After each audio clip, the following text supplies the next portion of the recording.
నమస్కారం అండి. నా పేరు నాయుడు యాదవ్. సామాజిక కార్యకర్తగా నేను అనేక సంస్థలపై స్పందిస్తూ ఉన్నాను. ఇది భారత రాజ్యాంగం అండి. మనం ఈరోజు భారతదేశంలో ఏదైనా ఒక పని చేయాలన్నా, ఏదైనా విషయంపై మాట్లాడాలన్నా, ఏం చేయాలన్నా భారత రాజ్యాంగానికి కట్టుబడి లోబడి భారత రాజ్యాంగం ఏ విధంగా అయితే మనకి సూచిస్తుందో ఆ రాజ్యాంగానికి అనుగుణంగా మనందరం కూడా మెలగవలసి ఉంది. ఎందుకు ఈ భారత రాజ్యాంగం గురించి చెప్పవలసి వస్తుందంటే, ఈ బుక్ చూపించి ఈ నెల 9వ తారీఖున అంటే 4 రోజుల క్రితం అనకాపల్లి జిల్లా బుచ్చేపేట మండలం పెదమదిన గ్రామంలో ఒక వడ్డీ వ్యాపారులు సుంటాన గోవింద్, సుంటాన శివలక్ష్మి అనే వీళ్ళ దంపతులపై దాడి జరిగిందని చెప్పేసి నిన్న రాత్రి ఒక వీడియో వాట్సాప్ గ్రూపుల్లో వైరల్ అయినప్పుడు నా దృష్టికి వచ్చింది.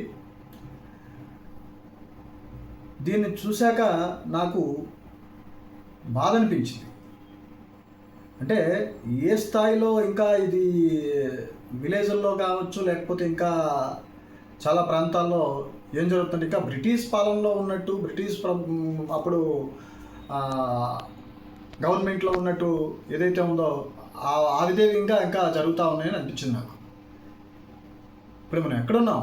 భారత రాజ్యాంగం ప్రకారంగా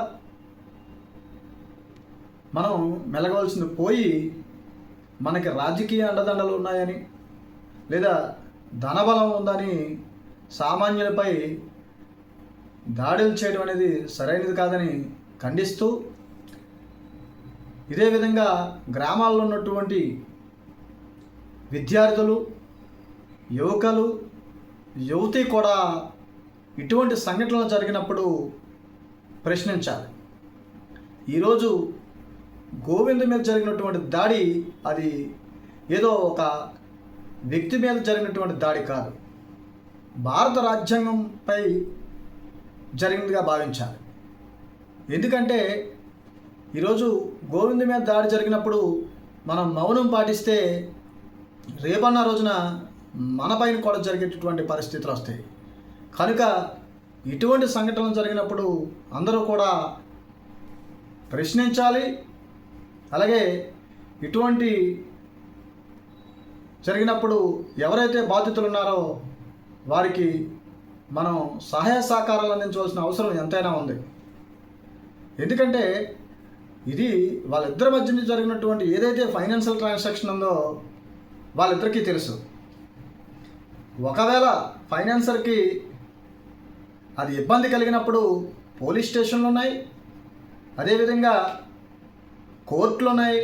కనుక ఆ జ్యుడిషియల్ ప్రొసీడ్ అయ్యి ఆ విధంగా వెళ్ళాలి తప్ప, అంతేగాని రాజకీయ నాయకుల అండదండలు చూసుకోనో లేక ధనం ఉందని ధనహంకారంతో ఈ విధంగా చేసినటువంటి దాడులు సరైనవి కాదని చెప్పేసి నేను తీవ్రంగా ఖండిస్తున్నాను. ఇప్పటికైనా గ్రామాల్లో ఉన్నటువంటి పెద్దలు కానీ, యువకులు కానీ, మహిళలు కానీ చైతన్యంతో మెలగాలని తెలియజేస్తూ, ఇటువంటి వ్యక్తులకు, ఈ వడ్డీ వ్యాపారులకు కానీ లేకపోతే రౌడీజానికి సపోర్ట్ చేసేటటువంటి వ్యక్తులకు కానీ, గొడవలకి ప్రోత్సహించేటువంటి వ్యక్తులకు కానీ ఎప్పుడు కూడా సహాయ సహకారాలు అందించకూడదని తెలియజేస్తూ, అలాగే ఈరోజు ఎవరిదో సమస్యని మనం కానీ ప్రశ్నించకుండా, మాట్లాడకుండా మనం ఉన్నట్లయితే ఈ వడ్డీ వ్యాపారులకు కానీ, కొంతమంది తప్పుడు రాజకీయ నాయకులకు కానీ, ఇటువంటి వ్యక్తులకి మరింత బలం చేకూరే విధంగా ఉంటుందని చెప్పేసి తెలియజేస్తున్నాను.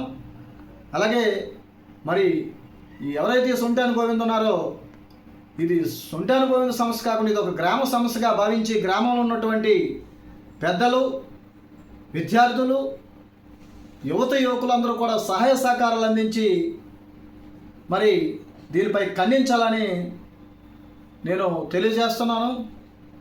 అలాగే ఇటువంటి పునరావృతం కాకుండా ప్రతి విద్యార్థి కూడా, ప్రతి యువకులు కూడా ఈరోజు గ్రామాల్లో మంచి